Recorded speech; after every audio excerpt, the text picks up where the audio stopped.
Bienvenue dans cet épisode qui n'a pas de numéro, puisqu'on ne va pas numéroter les épisodes du podcast du FIG, donc le festival de graphisme, le festival incantatoire de graphisme de Liège. Et aujourd'hui, on reçoit Superstructure, François et Choukri, bonjour. Salut. Bonjour. Et donc on est dans leur atelier pour discuter avec eux de qui ils sont, de ce qu'ils font et tout ça.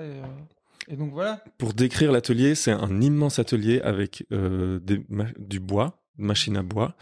Il y a j'ai vu des imprimantes donc vous allez nous raconter un peu tout ce que vous faites ici, parce que vous avez beaucoup de machines, vous avez beaucoup de matos.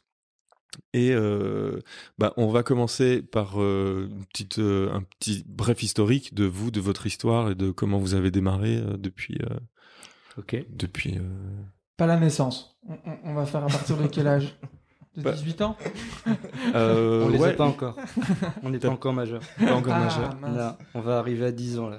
Ok. Et vous avez fait quoi alors pendant ces 10 premières années de votre vie? Alors du coup, on enlève quand je dis du coup, on l'enlève. Oui, on enlève tous les du coup. Ouais, parce que on je a un souvent filtre. Dire, je pense. On a un filtre anti du coup. Donc on est né en 2012. J'ai dit donc. J'ai pas dit du coup.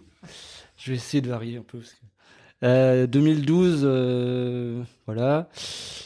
J'ai commencé tout seul, puis Choukri est arrivé, 2 ans après. Vers 2014. Ouais, par là. Ouais. Et on était déjà dans une espèce de une idée de thématique sur chaque numéro, sur chaque proposition de livre, on mettait un thème que les auteurs devaient suivre ou être assez proches. Et voilà. Et donc Superstructure, c'est une maison d'édition, si tu parles de livres. Ah oui, c'est vrai, c'est des livres, mais tu sais, est-ce que dans un festival comme ça, il faut en parler? Il faut peut-être que les gens ne savent pas. Ouais, mais c'est ça, parce qu'on interviewe des bureaux de design, on a Ouais, mais si vous dites pas tout aussi, on n'est pas, savoir. on est plutôt Superstructure, c'est plutôt un projet, donc Okay. qui pourrait rassembler autant l'édition que des projets artistiques, que des collaborations. Donc il n'y a rien de comparable à une structure qui serait une agence. On n'a pas de commanditaire. C'est nous qui lançons les projets, c'est nous qui finançons les projets.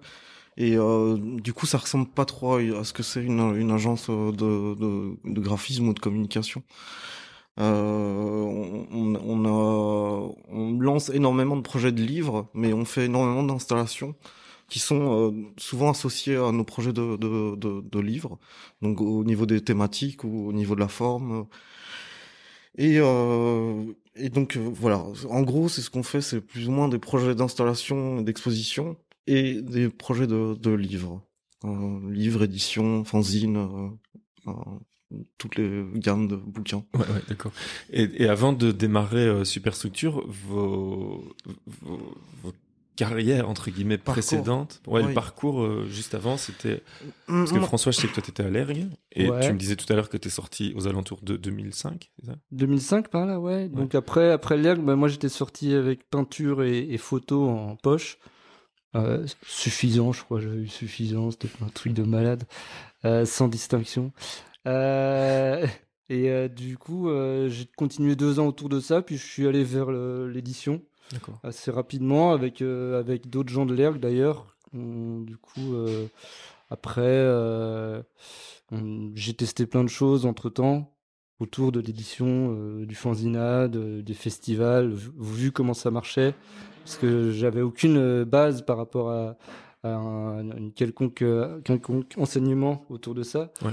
Du coup, j'apprenais sur le tard, mais je suis passé dans plein de festivals, les plus gros comme les plus petits en fait, et ça m'a permis de voir un peu ce qui se faisait au niveau de l'édition en petit exemplaire, en petit nombre, pour ensuite en 2012 commencer à faire vraiment mon propre truc et gérer une idée plus personnelle de la chose en fait. C'est ça.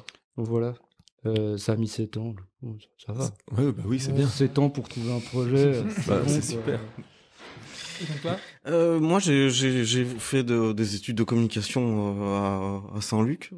J'étais graphiste. Saint-Luc-Bruxelles. Saint-Luc-Bruxelles. Ouais. J'ai travaillé dans pas mal d'agences, donc Speculoos, Donuts, des agences qui travaillaient plus ou moins la typographie, la mise en page et du coup voilà, j'ai travaillé dans des agences, puis j'ai travaillé avec des amis où on a créé des petites structures, jamais des structures officielles, mais où on avait des clients. Je commençais à douter du graphisme et de mon implication dans le travail. En fait, j'avais souvent l'impression qu'on commençait un travail qui nous appartenait, puis d'un coup il disparaissait, puis il était plus à nous, et puis j'étais très frustré de tout ça. Tu veux dire quand tu travaillais en agence, quoi, c'est ça? Ouais. Même à mon compte, quoi. En Ouais, fait, d'accord, on ok. travaillait Sur des en projets de commande, quoi. voilà, C'est ça, mais ouais. vraiment des projets qui étaient aussi assez libres, donc assez genre on travaillait pour des centres comme l'AS, qui est des centres production avec des artistes qui ont des handicaps. On travaillait pour le Frémo, pour pour SIC Édition. On avait vraiment plein de domaines variés. Et c'est juste que voilà, il y a toujours un client, il y a toujours un artiste qui prend le projet puisque c'est le sien et d'un coup il disparaît.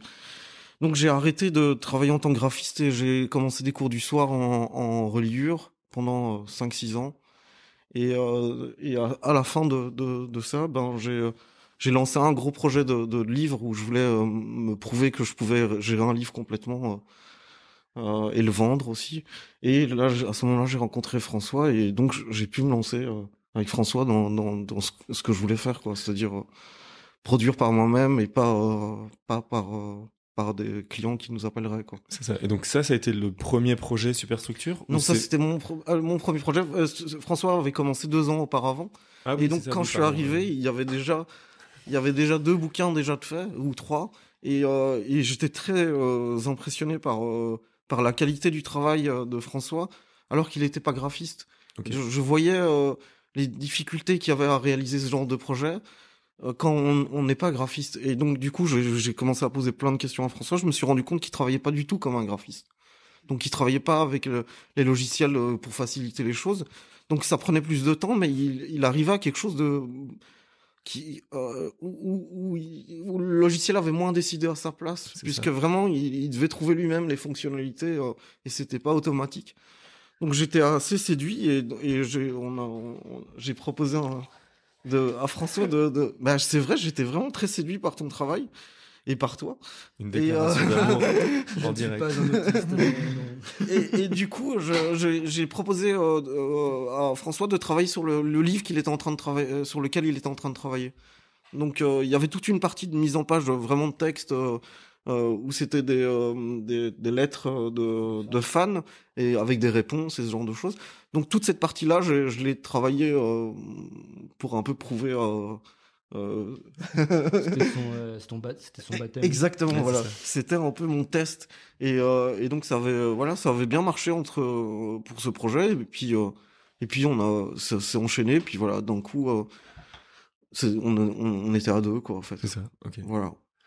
Et donc depuis, donc c'est surtout ça, c'est surtout de la production de livres. Et vous avez une quantité, vous en avez sorti combien à peu près? Une vingtaine, je dirais. Une vingtaine, oui. Ouais. Une vingtaine. Après, on est sur des trucs, on est sur des projets qui sont souvent qui se transforment. Donc, quand on dit 20, par exemple, il y en a un où il y a eu au moins une quinzaine de variantes déjà. Ouais, c'est Donc, ça, ouais. donc ça amplifie le travail sur le même projet. Et C'est puis, parfois, on sort un bouquin, on n'est pas content. Ok. Et donc, on l'arrête, on en refait un autre, en fait. Et donc, du coup, il y en a un où on a montré 3 bouquins en salon, et puis tout ça a été retiré.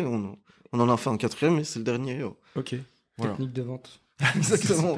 C'est souvent les gens sont surpris parce qu'ils ont déjà acheté le précédent et ils arrivent et ils voient et c'est le nouveau. Et ben non, en fait c'est C'est le même, mais c'est en le mieux. même, voilà, amélioré. Bah, super. Et donc, du coup, vous avez, au fur et à mesure de ces 20 livres que vous avez déjà sortis, il y a une espèce de processus qui est un peu identique ou de modus operandi pour faire ce bouquin? Non, ou je pas crois qu'il y a une idée de se surprendre aussi et de trouver de nouvelles techniques ou de nouvelles propositions aussi. Et je trouve que je suis hyper doué là-dedans, dans la recherche d'impression et de techniques autour du papier. Du coup, le thème arrive souvent avant la proposition d'impression. Et pendant la proposition aux auteurs, de notre côté, Choukri, vu qu'il a aussi la facilité de pouvoir travailler avec les machines, cherche plein de choses qui pourraient peut-être être en adéquation avec la proposition thématique, en fait. C'est ça. Du coup, ça met quand même pas mal de temps à s'enclencher. Le temps que l'auteur fasse ses pages, le temps qu'on trouve un format, une proposition assez alléchante pour nous, pour pas que nous nous ennuyions dans le façonnage, parce que souvent nos livres, c'est nous qui les façonnons aussi, c'est un truc. Il faut pas qu'on commence à s'emmerder à partir du 5e. Ouais. Du coup, il y a un truc où c'est hyper laborieux, mais en même temps, tout en étant assez, pas amusant, quoi, mais Enthousiasmant. enthousiasmant, on va dire. Ouais. Enthousiasmant, mais aussi, comme j'expliquais, vu que on a un projet qui s'appelle le Home Camouflage, qui est un livre qui réunit 30-40 auteurs, donc des graphistes, artistes, auteurs de bande dessinée, illustrateurs. C'est très vaste. C'est un livre qui est passé chez 7 imprimeurs différents dans plusieurs pays. On a dû terminer une partie nous-mêmes d'impression. Il est relié en couture par nous-mêmes. Il y a une couverture un peu spéciale. Il y a énormément de choses. Ce livre, c'est impossible. On l'a tiré à 350 exemplaires. C'est impossible de le réaliser d'une traite. Donc du coup, on est obligé de le faire au fur et à mesure. Et pour se faire plaisir, au fur et à mesure, il change. Sinon, on aurait aussi ce truc de peut-être qu'on s'emmerderait si c'est toujours le même. C'est ça. Donc c'est 300 exemplaires qui sont un peu uniques finalement. Voilà, qui Et c'est quoi évoluent, c'est quoi les choses qui évoluent au fur et à mesure des exemplaires? C'est c'est l'ordre des pages. Non, c'est surtout par exemple la reliure, la couverture. Certains, en fait, on travaille sur un principe qui s'appelle le repiquage. Donc donc le repiquage, c'est juste une technique en imprimerie qui donne un plus-value avec une autre technique d'impression qui repasse sur un premier passage. Donc je donne souvent comme exemple, par exemple, les boîtes de chocolat. Ils sont imprimés en quadrichromie et puis le logo est imprimé à chaud en or, par exemple. Ouais, c'est ça. Ça, c'est un repiquage à chaud en or. Souvent, le repiquage, c'est un plus-value. Donc on améliore ou bien on donne une qualité en plus. Nous, on procède à l'inverse. Donc du coup, on fait du repiquage, mais on va vers des techniques qui sont plus low cost, quoi, en fait. On commence souvent par l'offset pour terminer par des jets d'encre, puisque c'est pas l'imprimeur qui va nous imprimer en jet d'encre Ouais, pour oui. qu'on termine en offset sur Et ni nous qui allons imprimer en jet d'encre pour Voilà. le passer à Alors, l'imprimeur on offset. l'a déjà fait, mais on a plein de problèmes avec les imprimeurs, vraiment. Ah ouais. Ouais, c'est un des plein de problèmes. Je veux pas dire de problèmes techniques. On a des problèmes on demande certaines choses qui après eux n'ont jamais fait. Ils sont contents de pouvoir le faire et puis d'un coup ils se rendent compte que c'est la galère. En C'est fait. trop de temps, en fait. Ok. C'est Ouais, trop ouais. de temps par rapport au devis, par rapport à. Pour le camouflage, on a fait une partie à Bruxelles en Pantone. On avait imprimé en Italie, c'est arrivé à Bruxelles et le devis était de 400 € et ils ont passé 3 jours. Ah ouais. Une imprimerie qui passe 3 jours en offset à imprimer ton projet pour 400 €. Ouais, ouais, c'est... Voilà, ils nous l'ont remis 3 semaines en retard. ouais, forcément. Voilà. Et du coup, voilà, on a ce genre de truc, mais en même temps, on a collaboré avec les arts et métiers, par exemple, qui est l'école technique de la ville de Bruxelles. Ils ont un centre de formation de conducteurs offset.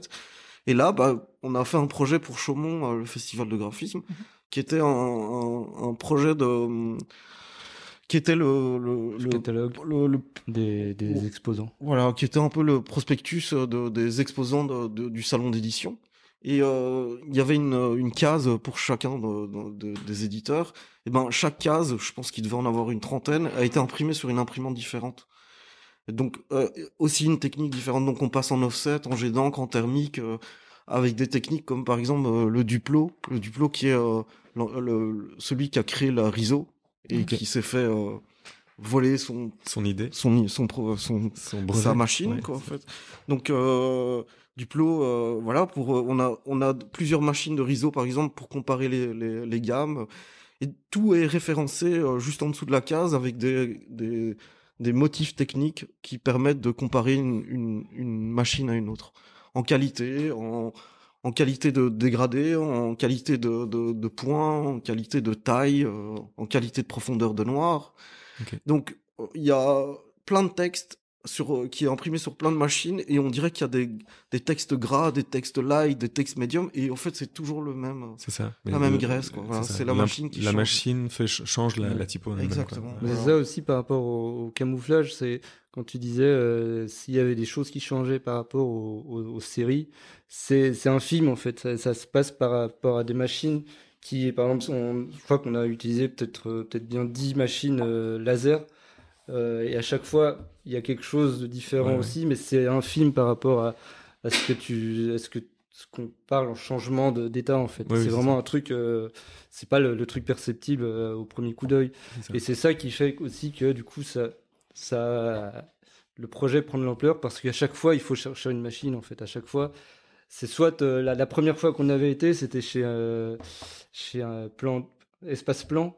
Ils nous ont jetés parce que la machine elle a pété. Okay. Et ils nous ont fait payer pour 50 balles pour 500 prints je crois. Mais, voilà. Et ils ont dit tu peux mettre 20 balles en plus parce que la machine il faut la faire réparer. C'était mignon mais ils ont dit après on va pas te faire les autres parce que c'est mort quoi. Ouais, c'est ça.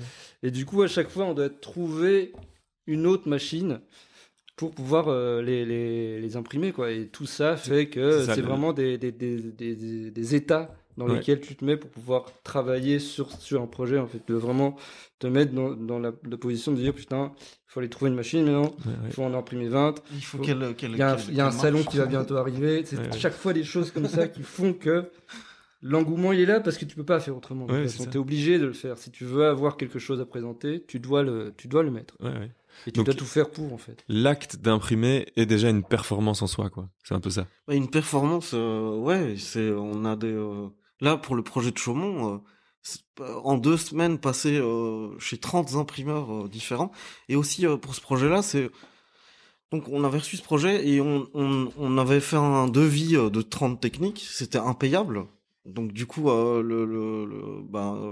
ont pas accepté donc ce qu'on a fait c'est qu'on a lancé une demande aux gens qui voulaient nous subventionner en print quoi. Donc qui acceptaient d'imprimer 500 exemplaires chez eux sur leur machine et ils étaient listés et référencés sur le projet et donc du coup on a trouvé 40-50 personnes qui ont de centres ou des musées, des ateliers de graphisme,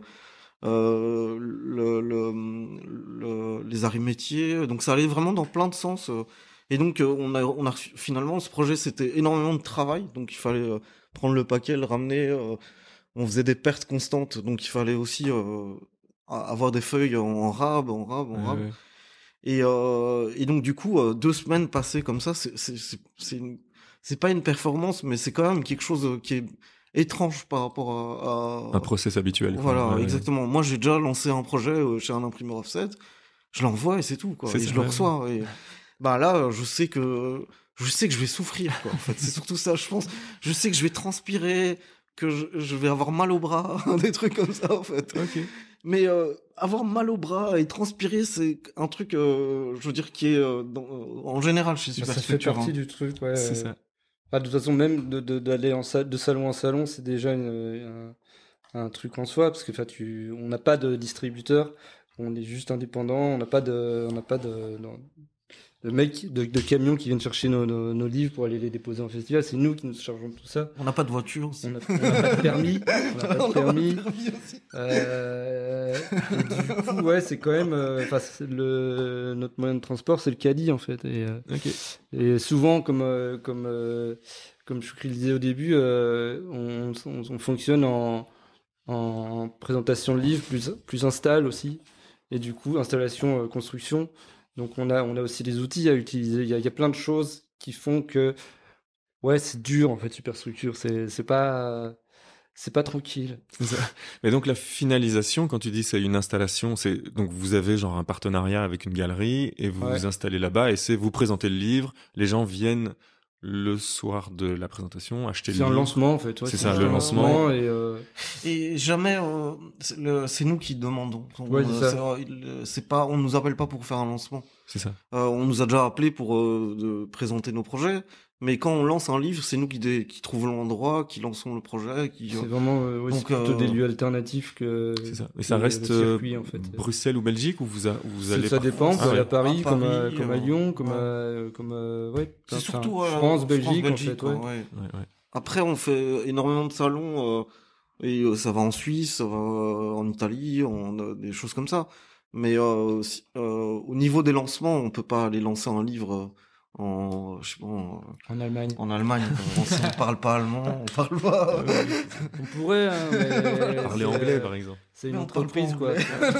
Et puis maintenant l'Angleterre c'est plus vivable. Oui non l'Angleterre non mais vous pourriez aller parler anglais en Allemagne. Mais on a un truc. Oui bien sûr oui. Mais c'est ce qui se passe mais. Ouais mais c'est. Après il y a tout un rapport d'argent aussi.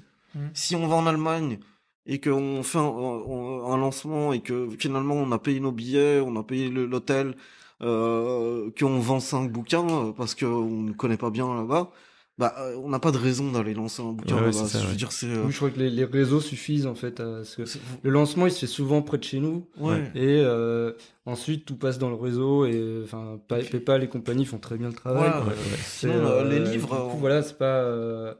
Il n'y a plus forcément besoin de faire du lancement ailleurs, si ce n'est que dans des festivals. Alors, tu vois, si on est en festival, il y a quand même, on n'a pas la notoriété pour dire que tout le monde connaît Superstructure en Allemagne et tout le monde va venir chercher du Superstructure. Si on arrive dans un festival dans lequel il y a une cinquantaine d'éditeurs, c'est un pôle dans lequel plein de gens peuvent venir voir et découvrir aussi ce que nous faisons. Nous ne sommes pas là, on n'est pas des connus quoi. C'est pas juste, on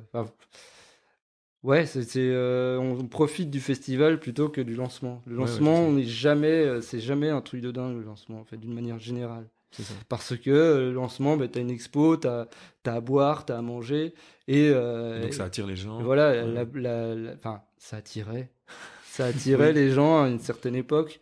Je ne sais pas quand tout reviendra à la normale s'ils n'auront pas préféré Amazon et PayPal parce qu'ils sont bien chez eux aussi. Peut-être que vous vendrez encore plus alors si vous découvrez sur Amazon et PayPal.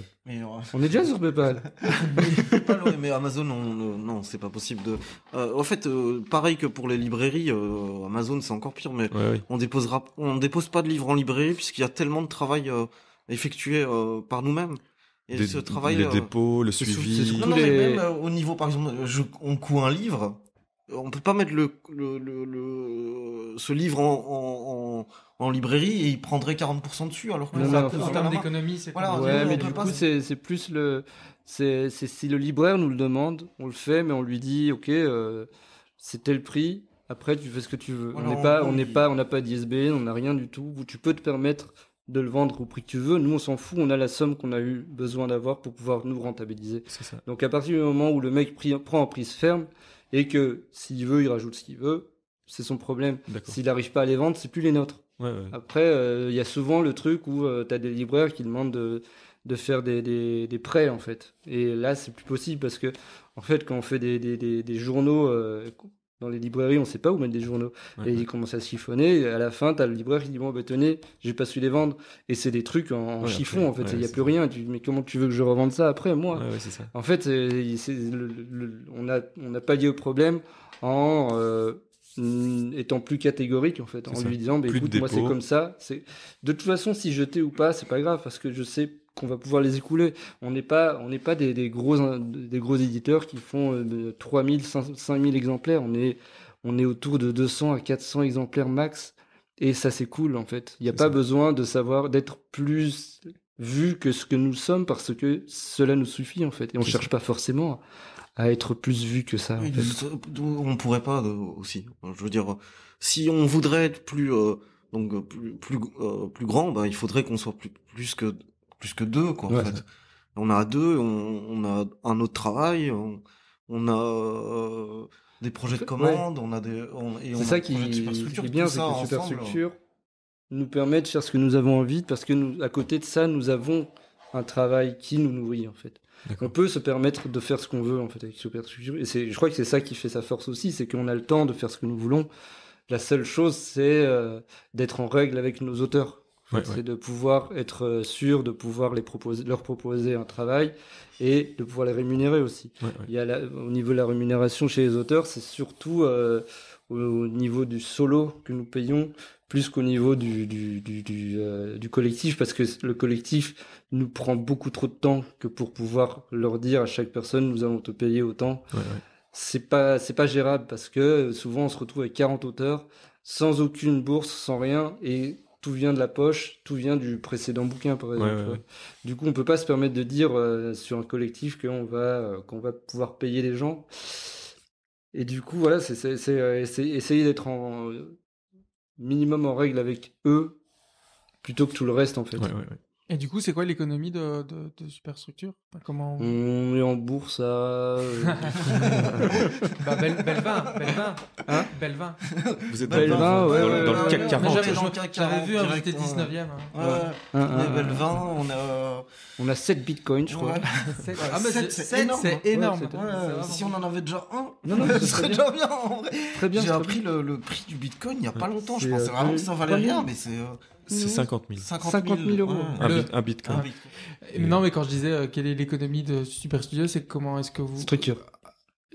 Ouais. Donc, je recommence. L'économie de quoi? Super Studio, c'est quoi? Super Studio, Ah oui, c'est les architectes. C'est une expo les architectes italiens. Bah c'est bien, c'est gentil. Hein, mais non, mais c'était super. Ils sont bien plus connus que nous. Non, quand je voulais savoir ce que c'était l'économie de Superstructure, c'est comment est-ce que vous financez un bouquin? C'est que j'ai bien compris que vous faites tout vous-même, qu'il y a des appels à des bourses. Comment est-ce que vous montez Non, il n'y a ça? justement, il n'y a pas d'appel aux bourses. Okay. C'est souvent une mise de départ dans laquelle on propose un bouquin. De ce bouquin, on retire un revenu qui soit est suffisant, soit pas suffisant au prochain bouquin, et on met de notre poche si jamais il y a ou alors quand à un moment quand Choukri travaillait avec Arrêt Marge, on avait fait des espèces de partenariats. Quoi, en fait. Oui, voilà, en termes de service, en gros, comme si tu lui donnais un service et qu'on pouvait te payer, comme si tu faisais un service et qu'on pouvait te payer suivant ce service, en fait. Du coup, c'est vrai, on cherche des moyens de finance comme ça, mais en général, c'est suivant ce qu'il y a dans la caisse et on rajoute ce qui manque, en fait, de notre poche, en fait. Okay. Parce qu'on n'a pas envie de s'arrêter à si peu pour avoir mieux. C'est ça. On n'est pas à 150 000 euros près, quoi. C'est ça. 7 bitcoins. 7 bitcoins. C'est très difficile de savoir le prix des projets. Du coup, on met de l'argent comme ça sans réellement y penser. Quand on a 7 imprimeurs qui passent et puis on termine avec du jet d'encre, le jet d'encre c'est difficile à quantifier en argent. On a dû commencer à acheter des nouvelles machines jet d'encre parce que les machines classiques, en gros, après 20-25 prints, il fallait changer de cartouche tous les 2 minutes, quoi, en fait. Donc, du coup, on a ce truc où on a des nouvelles machines, mais on les met pas dans le budget et pourtant elles nous servent à imprimer nos livres et tout ça, c'est pas compté, en fait. On a un peu de mal, on est un peu gêné à mettre des prix hauts sur les bouquins. Et souvent, on a des gens ou des amis qui nous disent que c'est pas assez cher, quoi, en fait. Donc, un jour, dans un salon, on avait un livre qui partait assez vite et on devait imprimer feuille par feuille à la main. C'est une galère à imprimer, c'est du papier 20 grammes, bourrage machine tous les 2 secondes. Et du coup, on le vendait 15 €, il partait super vite. Et on a réfléchi, on l'a changé à 20 et il continue à partir. Et donc vous l'avez mis à 25 et puis à un bitcoin. là il est à 20 €, mais voilà, il y a des livres qui changent de prix aussi parce que on se rend compte que voilà, on sait pas estimer des prix dès le départ. On effectue du travail qu'on n'a pas prévu. Coudre 350 livres à la main, c'est énorme. Et en fait, il faudrait se profiter des lancements pour voir jusqu'où les gens pourraient mettre de Ah oui, c'est ça. faudrait voir 10 € là. Bah, sinon, il y a un truc, c'est que... Le prix libre, vous avez jamais essayé? Non, prix libre, on n'y croit pas, ça. Non. Ah non? Prix libre à partir de 40. Non, prix libre, le problème c'est si tu mets pas une tranche de prix, il pourrait penser que 15 € pour un livre, c'est bien, quoi. Alors que 15 €, ça nous paye un cinquième du bouquin, par exemple. Mais oui, la valeur du livre est tellement erronée maintenant à notre époque que tu peux pas savoir quel prix vaut quel livre en fait. Il y a des quand tu vas dans les salons, j'avais remarqué ça il y a 3-4 ans où tu as des petits gars qui venaient de découvrir la RISO et qui n'avaient aucun scrupule à mettre leur livre en 2 passages RISO à 15 balles. Et tu te dis, mais c'est juste agrafer, et tu as 2 passages, c'est même pas toi qui les as fait, les passages, tu vois. Et c'était vraiment une espèce de spéculation de la RISO pour se dire, c'est un tout nouveau truc, mais non, on n'a plus aucun scrupule à mettre autant de thunes là-dedans, tout le monde va adorer parce qu'il y a un fluo. Et du coup, tu te dis, mais à quoi bon à quoi bon mettre notre livre à 35 € alors que t'as des petits gars qui les mettent à 15 balles pour 16 pages et un truc relié à la graphe, quoi.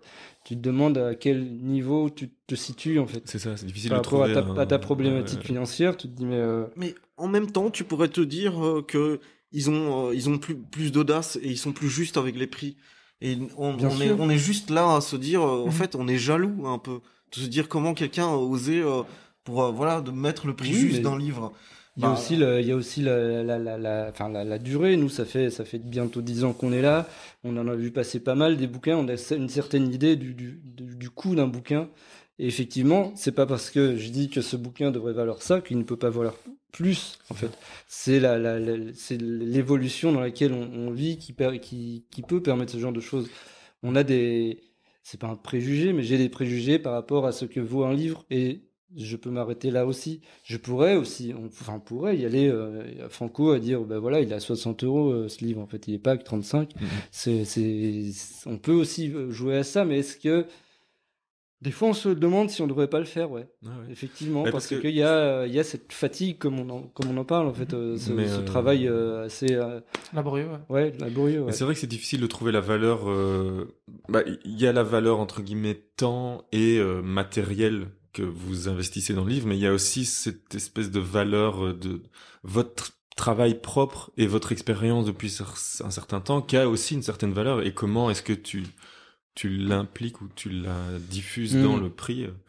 Mais là, ça rejoint un peu la spéculation dont tu parlais tout à l'heure, tu vois.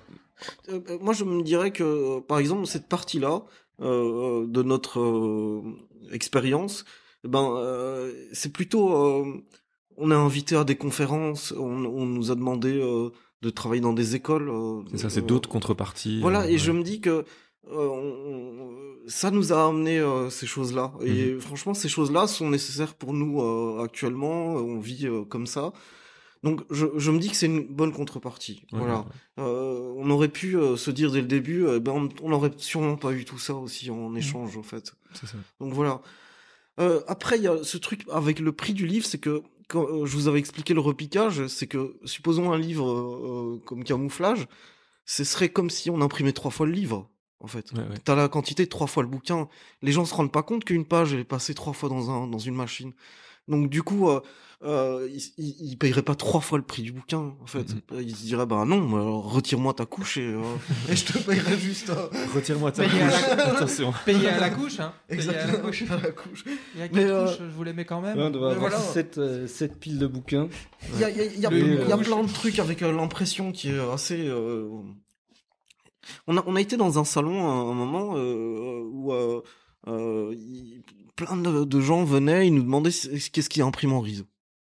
Vraiment, ils sont obsédés par ça, on leur dit ça, et puis un jour, il y a un mec qui vient et qui prend un des livres, il me demande qu'il va l'acheter, et juste après, il me dit, est-ce que c'est imprimé en RISO? Et je lui dis que non, et il me dit, alors je vais le laisser. Ok. Je me dis, putain, c'est vraiment que pour l'impression que tu le prends. Donc la personne qui est arrivée juste après, qui me pose la question, je lui dis oui, il est imprimé en RISO. En fait. Il y a 11 passages RISO. Voilà, si pour toi la RISO c'est ce que tu vois sur la feuille, alors c'est de la RISO. Ça, il y a un moment aussi, il faut, on a plein de questions. À un moment, il y a aussi il y a des colophons dans les livres. Regarde la dernière page, regarde comment c'est fait. Il y a des informations sur Internet, on met plein d'infos sur les techniques qu'on utilise. C'est juste que à un moment, ça gave quand c'est pas des gens qui font attention en fait. S'ils font attention, là on leur parle sérieusement et on parle pendant des heures avec des gens là-dessus, mais s'ils viennent que pour quelque chose comme ça, limite, on n'a peut-être pas envie de le vendre. En fait, même. Et des gens qui pourraient avoir un a priori parce que vous utilisez de la jet d'encre, en disant jet d'encre, c'est nul, vous avez été chez un reprographe, ça craint. Après, alors que pas du tout. C'est nul, mais en même temps, on a ce truc de... c'est qu'il y a pas mal de techniques qu'on a utilisées. En fait, on est dans un petit milieu d'édition, fanzine et tout ça. Et on se connaît un peu tous, quoi, en fait. Il y a pas mal de techniques qu'on a utilisées qui n'étaient pas courantes, genre le jet d'encre, alors que c'est quand même le plus courant. Et ça, c'est venu dans les salons au fur et à mesure. Le truc du repiquage, bah, il y a énormément de monde maintenant qui fait du repiquage et on est super content. On n'a pas lancé le procédé, mais on a l'impression qu'on est dans l'émergence, au fait, de la technique. Donc, voilà. Du coup, c'est la merde. Non, c'est la merde dans les salons. Ouais. C'est la merde. On a des gens qui viennent et qui restent. Mais quand je dis 4 heures, ils restent 4 heures. Hein. Ils attendent que l'autre personne parte et ils reviennent poser une question. Il y a des gens on a été à un salon, on a fait un livre et il y a 5-6 personnes qui se connaissaient et ils sont passés constamment nous demander si c'était ça. En fait, jusqu'à le dernier jour, donc ça durait 3 jours. Le dernier jour, il y a une des personnes qui a trouvé le procédé qu'on avait trouvé. Et donc du coup, voilà, on est là et ils sont là à chasser, mais on leur demande de regarder le bouquin aussi. Et eux, je pense que voilà, on a mis un peu la technique très en avant et donc il y a pas mal de monde qui vient pour la technique et on essaie quand même de ramener les choses dans le livre, quoi. Voilà, exactement. Ouais. Ouais. Oui, c'est ça. Il y a une espèce de j'en parlais au début avec Choukri, c'est que les gens venaient plus du tout pour voir ce qu'il y avait, ce que le livre racontait, mais ce que le livre était, en fait. Il y avait un truc où ils cherchaient vraiment tous les types d'impressions, alors que nous, ce que nous voulions montrer, c'était vraiment juste des auteurs le contenu, qui nous intéressaient, et la manière dont ils avaient de parler des propositions qu'on avait à faire. Et les gens avaient complètement effacé ça, et c'était juste de voir quel était c'est de l'or ou c'est quoi, c'est le contenant avait pris le pas sur la technique. Donc vous êtes un peu les Joe Satriani de l'édition, quoi. Ouais, peut-être. Oui, mais ouais, c'est vrai qu'il y a pas mal de monde qui vient pour ce genre de choses. Et puis il y a des personnes qui sont il y a des étudiants. Donc il y a quelque chose aussi où ça devient didactique, quoi, en fait. Donc il y a des gens avec qui ça passe très bien le question, et puis il y a des gens, on a l'impression que c'est vraiment qui viennent pour prendre, en fait, pas pour s'informer, découvrir.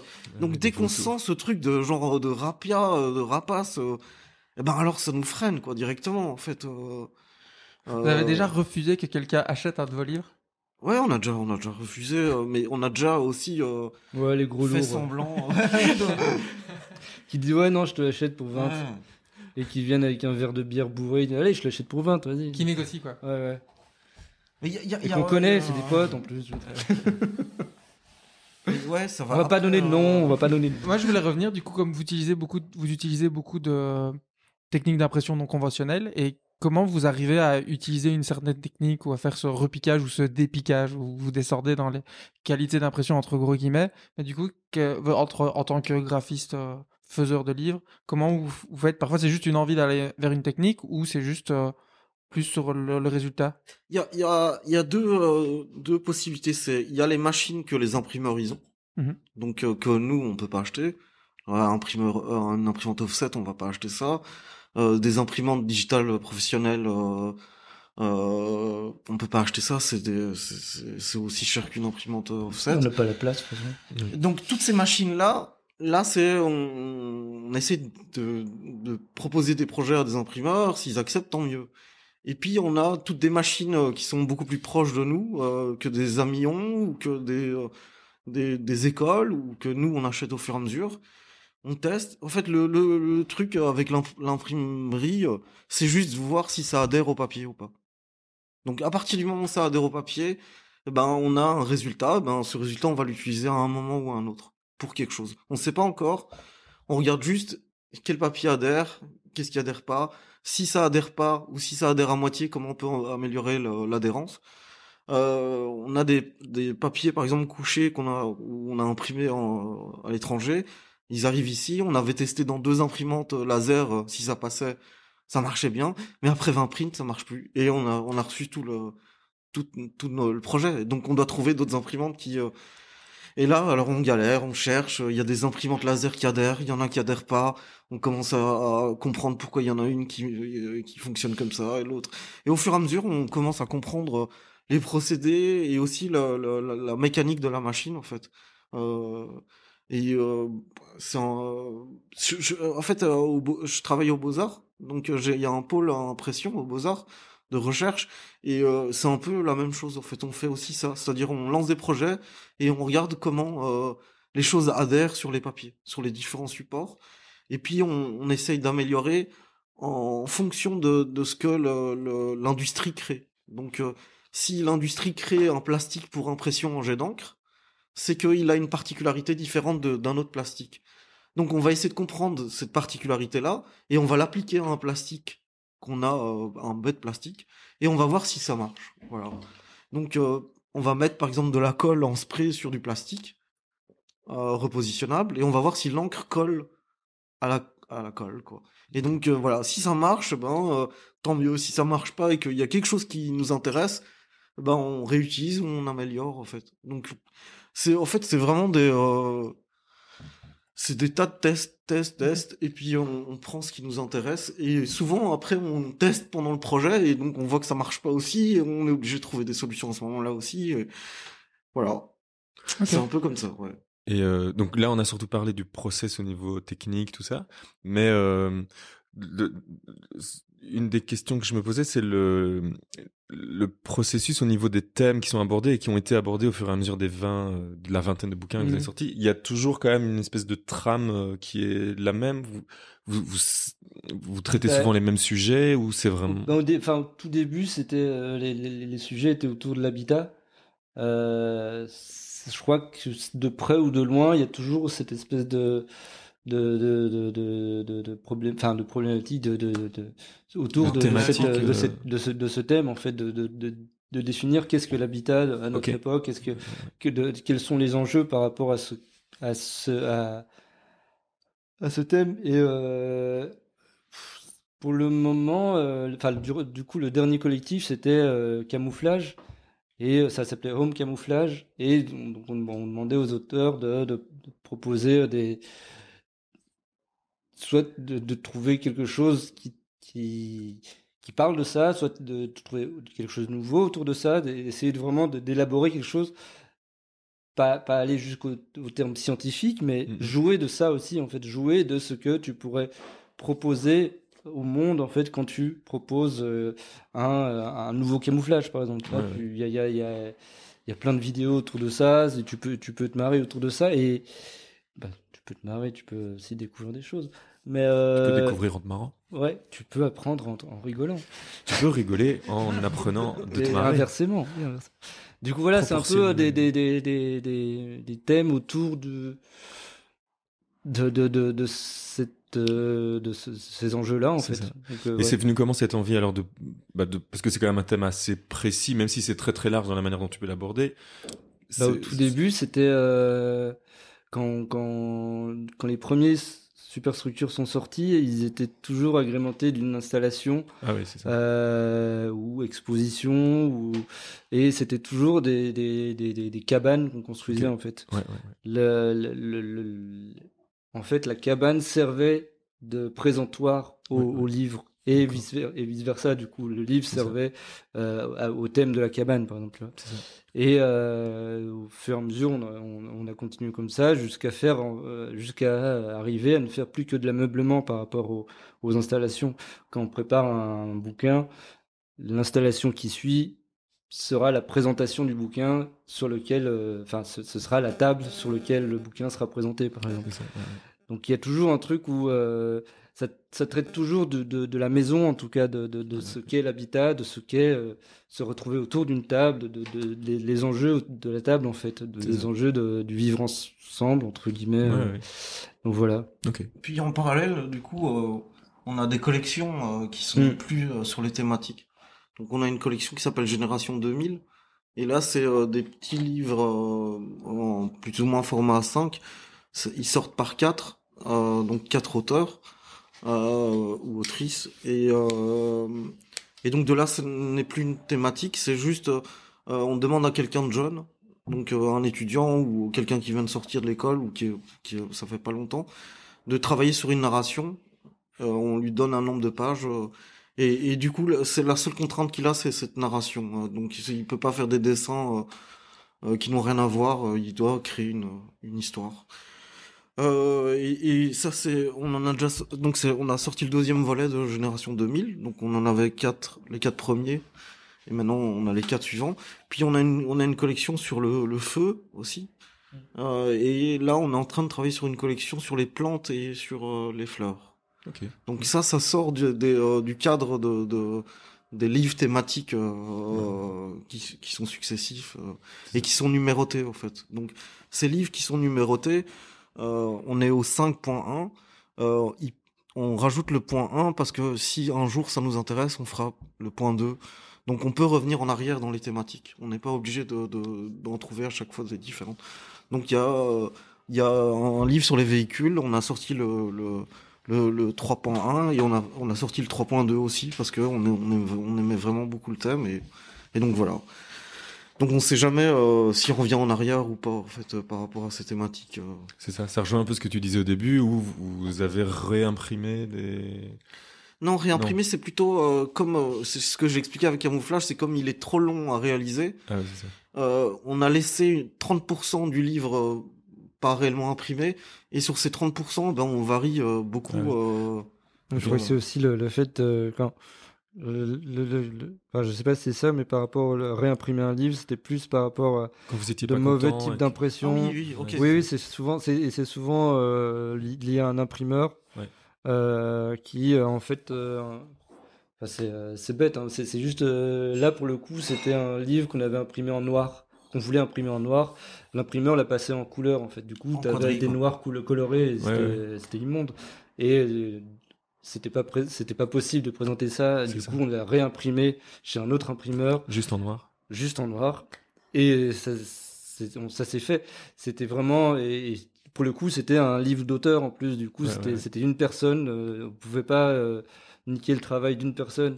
Du coup, on l'a réimprimé, on a refait le livre et voilà, il est beaucoup mieux. Ouais, bah oui. Parce que l'imprimeur a fait du bon travail. D'accord. Tu vas citer son nom? Non. C'est un étranger. Ah oui. L'autre aussi d'ailleurs. Ok. Moi, j'allais parler de l'atelier ici et votre la vie dans cet atelier parce que vous n'êtes pas seul. Tu me disais que vous êtes une dizaine, c'est ça? On est 13. 13, ouais. Et il y a des collabs entre vous ou c'est quand on avait fait le lancement de Fireform, on avait fait une expo et il y a par exemple Boris là qui est là-bas à qui on a proposé de faire une install. Donc Boris qui fait du bois? Non, il faisait il fait du dessin. Ok. À ce moment-là, il travaillait sur le polystyrène et effectivement un peu le bois, comme tu dis. Ouais. Il y a lui, à part ça, pour le moment, non. C'est ça, mais c'est pour un peu voir dans quel type d'environnement on est. Là, c'est des artistes qui travaillent à leur compte et qui travaillent aussi donc pour la mise en place d'expositions. Donc à ce moment-là, on pourrait collaborer donc pour mettre en place une exposition. Donc si quelqu'un a besoin de main d'œuvre, ben il peut demander. Mais on ne collabore pas. Il y a peu de monde qui travaille dans l'intérêt dans la direction de nos projets en fait. C'est ça. Vous êtes juste dans le même espace, mais c'est chacun quand même qui est dans cette discipline. Oui, il y a 8 espaces pour 13 personnes. Et voilà, on est. Ça fait quoi? Ça fait presque 5 ans, je crois qu'on est là. Ok. entre 4-5 ans. Et du coup, ouais, il y a des gens qui sont partis, il y a des gens qui sont arrivés. Et les disciplines, tourne, c'est...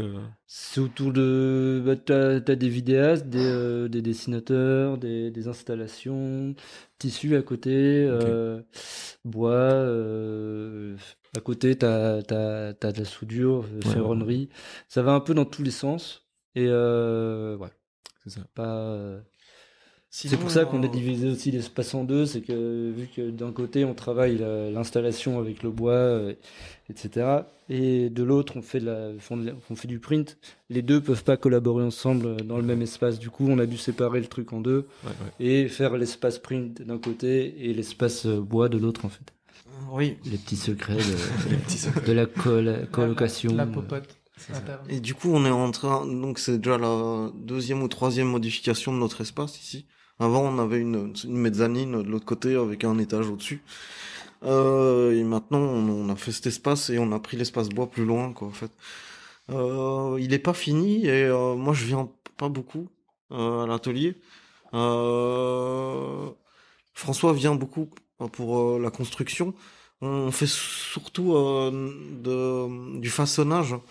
Oui, c'est pas vraiment, c'est pas vraiment un atelier où on met en page, où on travaille sur l'ordi. En fait, c'est vraiment un atelier de façonnage où dès qu'on a un livre, on s'y met. Comme je te disais, dès qu'on doit faire 20 bouquins, on les fait ici. Et puis, sinon, c'est vous assez travaillez sporadique chacun en chez fait. vous, Ouais, voilà.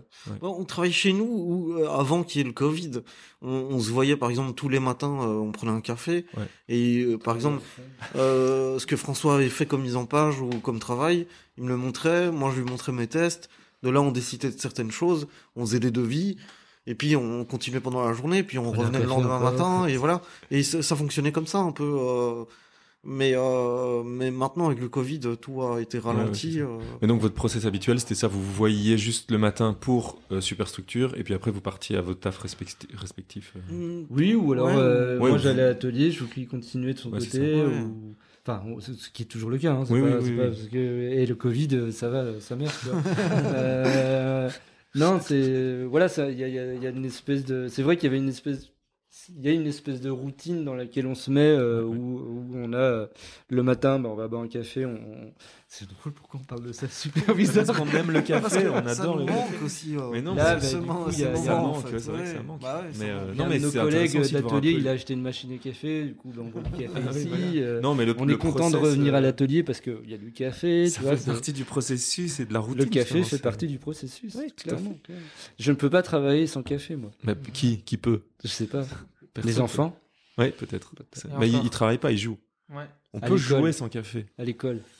Mais la manière dont on va travailler, c'est souvent le but qu'on a. Si notre but c'est de finir le projet pour un lancement dans un salon, bah alors on va travailler autrement. On va peut-être travailler plusieurs soirs d'affilée ensemble. On va peut-être enchaîner une semaine à l'atelier. Ça, tout varie en fonction du temps et qu'on a pour la réalisation. J'espère qu'on va se souvenir de comment ça fonctionnait quand il y aura les salons. C'est ça, quand on va vous lâcher. Qu'est-ce qu'on doit faire en post-Covid, comment est-ce qu'on fait? Mais donc vos boulots, vous êtes profs tous les deux, enfin vous travaillez dans des écoles. Et mais il n'y a pas entre les deux des commandes que vous faites pour des. Moi j'étais graphiste. J'avais arrêté tout mon travail pour les clients.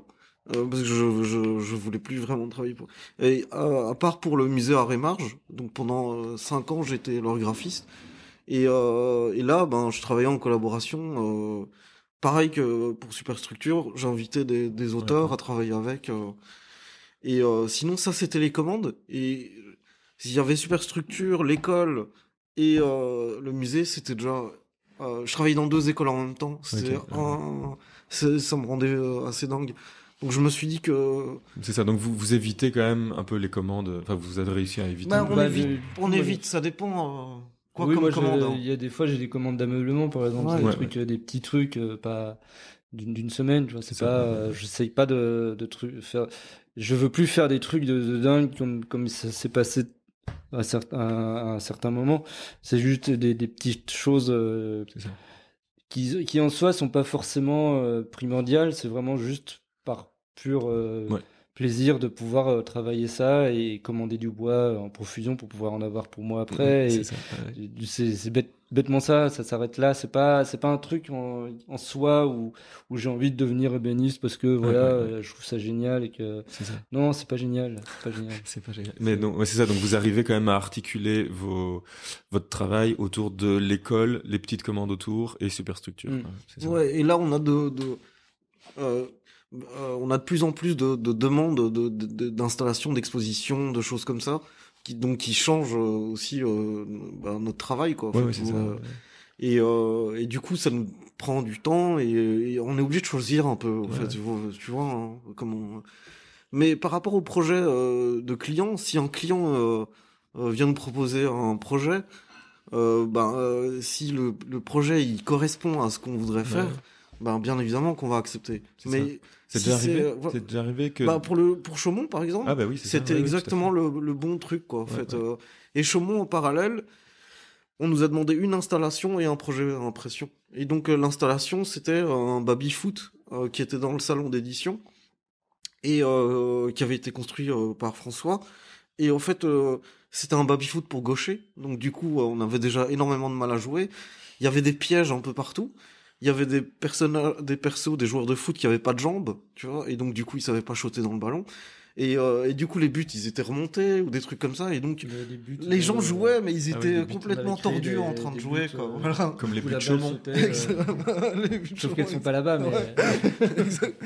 Mais voilà, du coup, ça c'est quelque chose qui correspond à notre travail en fait, vraiment. Et on est complètement libre en fait pour ce projet-là. C'est ça. Donc, s'il y a cette liberté-là, la commande, le paiement et tout ça, il y a vraiment, c'est paye, juste. franchement. Donc ça paye. Mais non, mais Un je veux dire, si bitcoin. ces trois choses sont ensemble, c'est idéal quoi en fait, en vrai, réellement. Et donc tu dis que donc là vous avez de plus en plus de demandes avec Superstructure. Donc c'est quoi les projets qui viennent là, qui vont arriver? c'est l'attente des salons déjà. Il va y avoir un salon à Gand. Ouais. C'est quoi? C'est le 27 juin. On est quoi là? Avril? Avril. 27 avril. Ah, par là. donc là déjà bientôt. Ouais. Ok. Oui, mais du coup, ça va être un truc hyper restreint. Normalement, c'était un festival international. C'est devenu un truc national où il y aura que des Belges qui exposeront. C'est la première fois qu'on le fait. Ils nous ont proposé. On va voir ce que c'est. On n'a aucune idée de à quoi ça ressemble. C'est aucune stalle de Gand. Ouais, la Kinstal, ouais. Mais sans plus. Après, il y a une exposition au centre de la gravure en attendant. Au centre de la gravure et de l'image imprimée.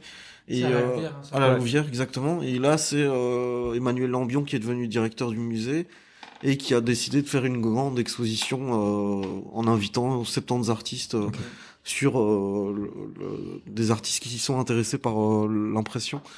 Et du coup, il y a une installation à nous là-bas. Et il y a Arémarge, mais ça, c'est fin du mois, ça finit. Ouais, Arémarge, donc ils ont fêté leurs 10 ans. Et ils ont invité une quinzaine de personnes qui ont un intérêt, qui ont travaillé de près ou de loin avec Arémarge. Donc quelqu'un qui a collaboré avec. Donc ils ont invité, ils nous ont demandé de choisir une œuvre dans leur collection et de montrer cette œuvre autrement, quoi. En fait. Donc on a fait.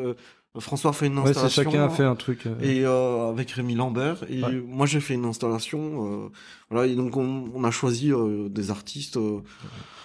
Moi, j'ai choisi un cordonnier qui peignait sur les semelles des chaussures de ses clients. Et donc, c'est les semelles qui sont exposées et qui sont visibles. Donc, il peint sur le côté qui touche le sol, quoi. Exactement. Donc, ça s'use, le dessin s'use. Ouais, c'était un Espagnol qui était serrurier, qui rêvait d'être peintre, en fait. Et je pense, comme pas mal de monde dans l'art brut, ils ont des problèmes, en général. Et donc du coup il a jamais pu faire ça et donc son idée c'était les clients que j'aime bien, je vais leur faire des petites peintures sur la semelle. Il y avait la directrice du musée qui avait été déposer ses chaussures et quand elle est revenue, je pense elle avait deux peintures sur ses semelles. Et donc du coup ils ont décidé d'exposer son travail. Voilà, et puis il a fait une centaine de chaussures super belles d'ailleurs, vraiment. Voilà, donc les projets, on avait des tas de projets qui devaient être lancés et ils se sont arrêtés à cause de tout ça, quoi. À cause de... Donc du coup, en attendant, on est en train de postposer plein de projets et on attend de voir comment ça va se passer, quoi, en fait. Mais vous êtes toujours en train de faire des trucs, quoi. Vous avez toujours on est toujours en train de faire des trucs. L'école est ouverte, hein. Et l'école, oui, l'école, c'est toujours quelque chose qui fait que on continue notre travail aussi, parce que le travail qu'on fait à l'école avec François, on a la chance, c'est que il correspond réellement à ce qu'on fait dans Superstructure. Ça se nourrit l'un l'autre. Voilà, et du coup, on nous invite aussi dans ces écoles-là à faire des workshops avec Superstructure, et donc on est c'est un peu un mélange de nos compétences et du coup on peut en profiter aussi à l'école. Moi je fais des tests aussi à l'école avec les étudiants moi-même pour voir. Je me dis ils ont peut-être pas eu l'idée, ben en lançant le test, ben on verra et ça rebondira sûrement sur quelque chose d'autre, quoi, en fait. Ok. Voilà, donc c'est cool l'école, hein, en vrai. Ah oui, c'est cool l'école. School is cool. School is cool. Donc on a un petit exercice qui normalement on le fait avec un podcast que on organise, host avec Damien et Maurice qui s'appelle Amour, Gloire et Chips, mais on demande des recommandations culturelles aux gens avec qui on discute. Donc s'il y a des livres que vous avez lus ou des CD que vous avez écoutés ou des trucs... Des films, des séries, de la musique... à recommander à des gens, c'est le moment. Les expos, vous en avez déjà quand même un peu parlé, mais s'il y en a une autre dont vous voulez parler... Il y en a une que on aimerait bien aller voir justement, donc on a parlé Super Studio là. Attends, il n'y a pas des potes qui exposent en ce moment? Ça fera de la pub peut-être. C'est diffusé en mai si tout se passe bien. Ah ouais. Oh mais c'est mort pour Arrêt Marge. Donc Arrêt Marge c'est fini. Mais c'était super. C'était bien, on est allé voir. Dommage. Attends, une bonne BD, j'ai un truc, j'ai un truc que je parle tout le temps depuis un an là. Vu qu'il pose aussi ce genre de questions à la fin, c'est Thinkerview. Vous devez le connaître. Ouais. J'ai l'impression que avec le confinement et tout ça, il y a eu pas mal de questions qui sont revenues, qui sont importantes au fait au niveau de l'écologie, au niveau de plein d'autres thématiques, au niveau de l'économie mondiale, de la guerre, voilà. Et donc du coup, Thinkerview, c'est un collectif de hackers qui sont présents sur YouTube ou sur une plateforme, leur site à eux. Et donc ils invitent une personne avec qui ils font une interview qui dure en général 2 heures. Et c'est souvent des gens qui sont impliqués au niveau de l'économie, au niveau de la guerre, au niveau de la philosophie, au niveau de pas mal de sujets assez importants. Et à la fin, ils demandent de recommander 3 livres ou un conseil pour la jeunesse, par exemple. Je trouve ça super beau une bouteille à la mer, il dit souvent, en fait. Donc, un conseil pour la jeunesse, je trouve ça super beau de dire quel conseil, mais j'en ai aucun pour la jeunesse, à part en vérité. Tenez le coup, les gars. Ça va aller. Ouais, je pense réellement, c'est le courage, quoi, en fait. Mais voilà, moi je recommande parce qu'ils sont incroyables, ils ont invité des gens incroyables et ils me questionnent beaucoup. J'ai souvent envie de poser plein de questions en fait à leurs invités, quoi. Voilà. Super. Voilà. Moi, j'ai rien à recommander de manière générale. Je garde mes lectures. Je vais souvent en librairie acheter plein de BD, plein de bouquins. Voilà. J'ai découvert un petit bouquin là. Allez, j'en lâche J'en lâche un sur les ruches. Un espèce d'archivage de ruches. Ok. Un petit bouquin chez Tipeee Book. Chez Tipeee Bookshop, chez tenu Andrea. par Andrea Copetti. Ouais. Andrea qui était avec nous à l'ERG. Tout à fait, qui était nous avec nous à l'ERG. Voilà, ça a l'air sympathique comme livre. Cool. Un peu trop pixelisé, mais sympathique. D'accord. Voilà, tramé plutôt. Ouais, c'est des. Et c'est peut-être que c'est une trame hexagonale, comme c'est une ruche.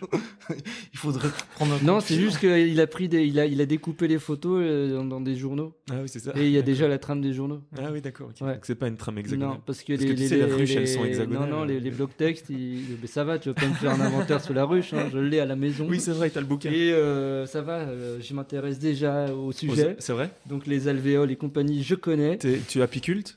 J'apiculte. Non, je Non. n'apiculte. Bah, Mon son beau-frère beau-frère. apiculte. Ah ouais, ok. Est un apiculteur en Ariège. Ouais. Putain, mais je fais de la pub. Et tout. Boum. Ouais, il y a plusieurs centres d'intérêt dont je peux parler sans voir que j'en parle. Oui, c'est ça. Ok, Mais il y a super. aussi du cinéma. Je sais pas, je commence à regarder beaucoup de films chinois pour juste comprendre un peu l'état. On a plein d'a priori sur la Chine. On a plein d'idées reçues. Mm. Et au travers du cinéma, j'ai l'impression de comprendre cette dichotomie entre ce que je pense et la Chine, quoi. En fait, j'ai l'impression que ça va dans tous les sens. Et donc, je sais pas, j'ai découvert Wang Bi ou plein de réalisateurs, 3-4, qui travaillent sur la difficulté d'être chinois, quoi. Vraiment, Ok. d'être quelqu'un qui doit vivre dans un état surveillé, qui peut, à une époque, avoir qu'un seul enfant, ou des choses comme ça, et qui est qui est communiste, qui est contrôlé par des tas de gens, en fait. Donc, je sais pas, j'arrête pas de regarder ces derniers temps avec ma copine des films juste pour comprendre cette partie du monde, parce qu'elle est omniprésente. Et avec le truc de la 5G, en fait, c'est quelque chose qui... ce gros problème entre la 5G, les Chinois et les États-Unis et l'Europe. Ok. Et donc, je sais pas, il y a quelque chose voilà, il y a des réponses dans les films, quoi, en fait, C'est vraiment. ça. Ben, t'as un ou deux, ou tu nous donnes les liens, on les met en Bah, description. Wang Bi, par exemple, Ok, c'est vraiment, pour moi, c'est un des... Mais sinon, vous tapez sur Google réalisateur chinois problème avec l'État, vous allez en trouver plein. Et comme ça, tu seras affiché. Donc, non, mais voilà, ils sont assez incroyables et ils font des films très longs, quoi, en fait. Vraiment 2 heures, 3 heures minimum, et c'est assez... Ouais, c'est assez, on s'implique, quoi. On comprend, on a l'impression de découvrir des choses qui sont des choses qui étaient très floues et qui commencent à être claires sur le communisme, quoi. Vraiment sur l'État, sur le contrôle de l'État, sur les familles, sur voilà. Ok, super. Super beau. Très bien. Moi, j'essaie de trouver The Office. Ah la oui. série. J'ai- Donc, j'ai si le premier quelqu'un coffret. a un lien téléchargement illégal, moi, j'ai le lien. je le veux bien. J'ai les liens, tu pouvais me demander. C'est vrai. Mais Non, sinon, on se ils parle sont pas sur, beaucoup vu que maintenant on a le Covid, on ne sait pas.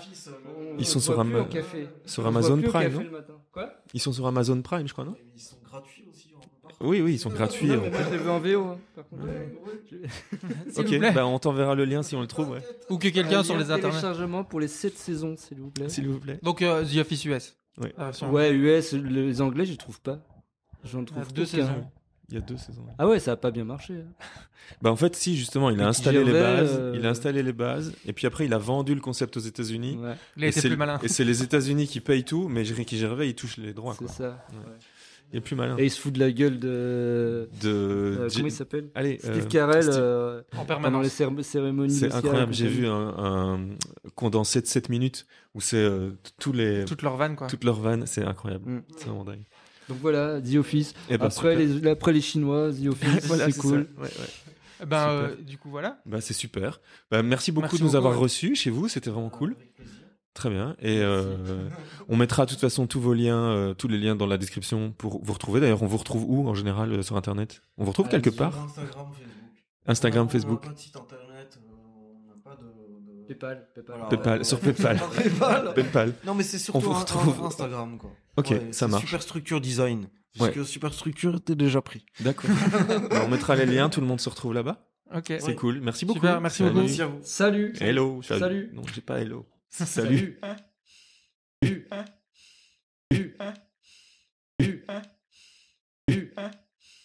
Salut.